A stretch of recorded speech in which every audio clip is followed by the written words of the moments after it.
Comment se porte le tourisme un an après la crise post-électorale? Notre reporter Patricia Omouetia nous répond.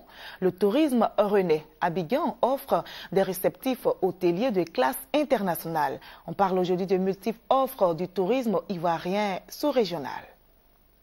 Le paysage touristique ivoirien retrouve ses charmes d'avant-crise post-électorale.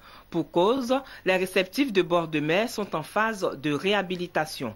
Depuis la crise, on ne pouvait pas venir à la plage, mais comme la paix maintenant est revenue, c'est fait que nous sommes là pour nous amuser. Et c'est tant mieux pour la relance de l'économie ivoirienne. Notons que le séjour d'un touriste européen rapporte en moyenne 1 000 €, environ 700 000 francs CFA par semaine à l'économie nationale, selon le directeur d'une agence de voyage. Les hôtels sont pleins et les touristes commencent à venir.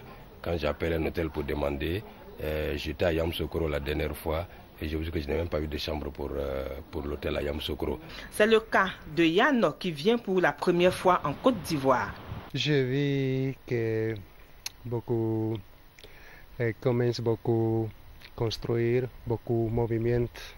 Mais la situation n'est pas aussi parfaite, nous dit Salif, vendeur d'objets d'art au marché de Cocody. Depuis que la guerre a été éclatée, les touristes sont rares. Le tourisme même n'a pas, on vend un peu avec les noirs qui est là, nos frères africains. Il y a un peu de blancs qui viennent, ceux qui sont dans le travail humanitaire là. C'est eux qui viennent un peu, ils payent. Mais sinon les touristes, il n'y en a pas.